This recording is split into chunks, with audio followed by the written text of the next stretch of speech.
ይህን ቪዲዮ ያያችሁት ከሆነ በትምህርት ወደ ዩሮፕ ሸንገን ቪዛችሁን ሴኩር ለማድረግ ወስናችኋል ማለት ነው። ግን አፕሊኬሽናችሁን ከመጀመራችሁ በፊት በራሳችሁም ሆነ በኤጀንሲ ከሆነ አፕላይ የምታደርጉት ስተዲ አፕሊኬሽኑን ስቴፕ ባይ ስቴፕ ፕሮሰሱን ልትረዱት ይገባል። እና አፕሊኬሽኑን በደንብ ከተረዳችሁት በኋላ ነው በራሴ አፕላይ ላድርግ ወይም በኤጀንሲ አፕላይ ላድርግ ብላችሁ መወሰን ያለባችሁ። እና ይሄንንም በደንብ እንድትረዱት እንዲያግዛችሁ ትንሽ ኮርስ አዘጋጅቼላችኋለሁ። ይሄም ኮርስ ብዙ ቻርጅ አላደርጋችሁም 1500 ብር ብቻ ነው።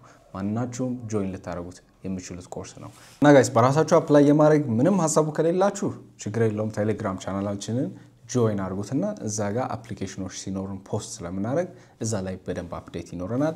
ቢሮአችንም ወይም በስልክ ቁጥራችንም ደውላችሁ መጠየቅ ትችላላችሁ። ግን ስቲል በኤጀንሲ ራሱ አፕላይ ከሆነ የምታደርጉት ይሄንን ኮርስ እንድትወስዱ ሪከመንድ አደርጋችኋለሁ። ምክንያቱም በደንብ ከተረዳችሁት የስተዲ አፕሊኬሽን ከኤጀንሲ ጋር ራሱ የሚኖራችሁ ኮሙኒኬሽን በጣም ጥሩ ይሆንላችኋል ስተዲ አፕሊኬሽናችሁ። እና ለዛ ነው ይሄን ኮርስ በጣም አፎርደብል አድርገን ክሬት ያደረግንላችሁ። እና እዚህ ኮርስ ላይም ተማሪዎች እኛ ኤጀንሲ መጥተው ሳይን አፕ ሲያደርጉ አድሚሽን ለነሱ ሴኩር ለማድረግ የምንጠቀምባቸውን 5 ስቴፕ ፕሮሰስ በደንብ አድርገን እንገልጽላችኋለን። ዶክመንታቸውን እንዴት እንደምናዘጋጅላቸው፣ ሀገር እንዴት እንደምንመርጥላቸውና ዩኒቨርሲቲ አፕላይ የምናደርግበትን እንዴት እንደምንመርጥላቸው በዲቴል ገብተን ነው የምናሳያችሁ። ስለዚህ ሳይን አፕ አድርጉ። ስተዲ አፕሊኬሽን ፕሮሰሱን በደንብ አድርጋችሁ እንድትረዱት አድርገን ነው እዛ ኮርስ ላይ የምናስቀምጥላችሁ።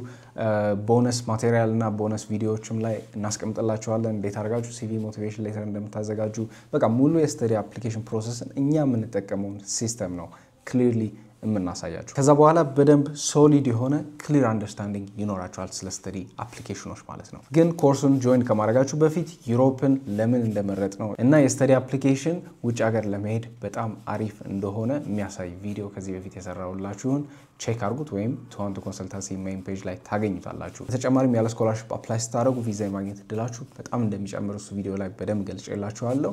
ገንዘብ ከሌላችሁ ደግሞ እንዴት አድርጋችሁ የስተዲ አፕሊኬሽናችሁን ፋይናንስ ማድረግ እንደምትችሉም እዛው ሜን ፔጅ ላይ በደንብ ሰርቼላችኋለሁ። ቼክ አድርጉት እነሱን ቪዲዮዎች መጀመሪያ። ከዛ በኋላ ሳይን አፕ አድርጋችሁ ኮርሱን ቴክ አድርጉት።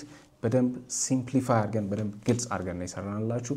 ጆይን ለማድረግም 1500 ብር ብቻ ነው አሁን ላይ ቻርጅ የምናደርጋችሁ ማለት ነው። ግን ኮርሱንም እንደ ተማሪዎች ፊድባክ አይተን አድቫንስድ እያደረግነው ስለምንሄድ ዋጋውም እንደዛው እየጨመረ መሄዱ አይቀርም። ስለዚህ አሁን ላይ ጆይን አድርጉ ጋይስ። ኤክስትራ ማቴሪያሎች በደንብ ፉልፊልድ የሆነ ማቴሪያሎች በደንብ አድርጌ ኢዚሊ አንደርስታንድ እንድታደርጉት አድርጌ አስረዳችኋለሁ እዛ ኮርስ ላይ።